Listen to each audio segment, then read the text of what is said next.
Magandang umaga po at live mula sa Pag-asa Weather Forecasting Center. Narito na nga lagay ng ating panahon ngayong araw ng linggo, June 15, 2025. Happy Father's Day muna po sa lahat ng mga tatay, daddy, papa at mga ama ng ating tahanan sa buong mundo.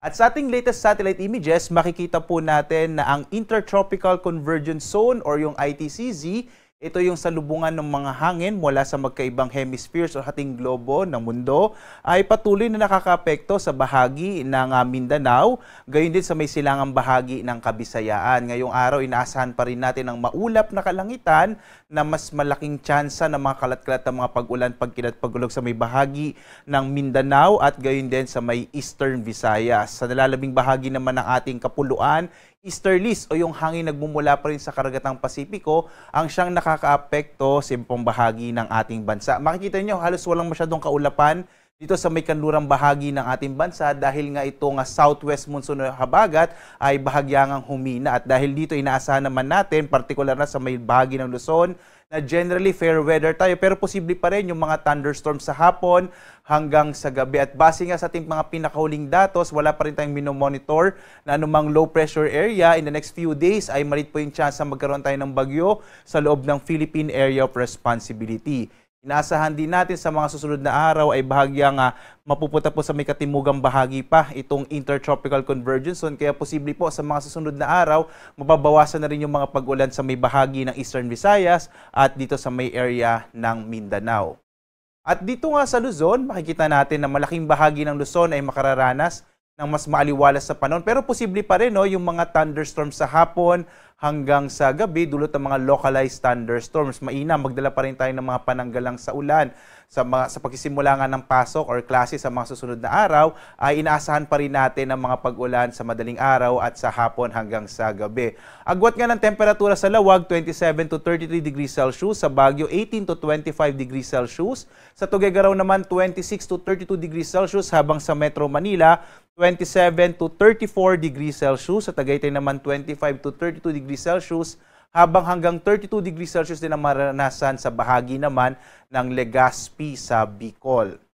Dito naman sa Palawan, Visayas at Mindanao, makikita pa rin natin ang mga isolated rain showers and thunderstorms sa Palawan. Agwat ang temperatura sa Kalayaan Islands, 27 to 32 degrees Celsius. Dito naman sa may area ng Puerto Princesa, 26 to 32 degrees Celsius. Habang mas malaking tsansa naman ng mga pag-ulan sa bahagi ng Eastern Visayas, dulot pa rin ng ITCZ. At ang nalalabing bahagi ng Kabisayaan ay makararanas naman ng mga pulupulong pag-ulan, pagkilat, pagkulog-dulot ng mga localized thunderstorms. Ito yung area ng Western Visayas, Negros Island Region at Central Visayas. Agwat nga ng temperatura sa Tacloban, 25 to 31 degrees Celsius. Sa bahagi ng Cebu naman ay 25 to 32 degrees Celsius. Habang sa Iloilo, 27 to 32 degrees Celsius. Malaking bahagi pa rin ng Mindanao, lalong-lalo na nga itong silangang bahagi ng Mindanao, ay patuloy na makararanas ng maulap na kalangitan na may kalat-kalat na mga pag-ulan, pagkilat, pagkulog, dulot naman ng Intertropical Convergence Zone or ITCZ.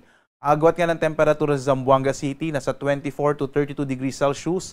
Sa Cagayan de Oro naman, 25 to 32 degrees Celsius, habang sa Davao ay 25 to 32 degrees Celsius.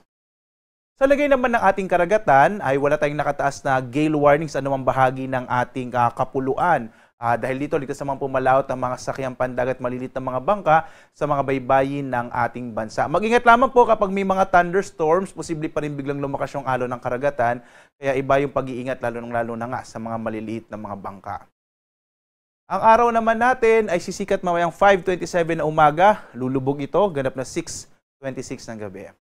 At dahil may mga localized thunderstorms pa rin tayong inaasahan pagdating ng hapon hanggang sa gabi, sundan pa rin tayo sa iba't ibang mga social media platforms, sa X, Facebook, YouTube at sa ating website pag-asa.doc.gov.ph para sa pinaka-latest na update, lalong-lalo sa mga thunderstorm advisories, thunderstorm information, gayon din sa mga rainfall information na inilalabas ng DOST Pag-asa.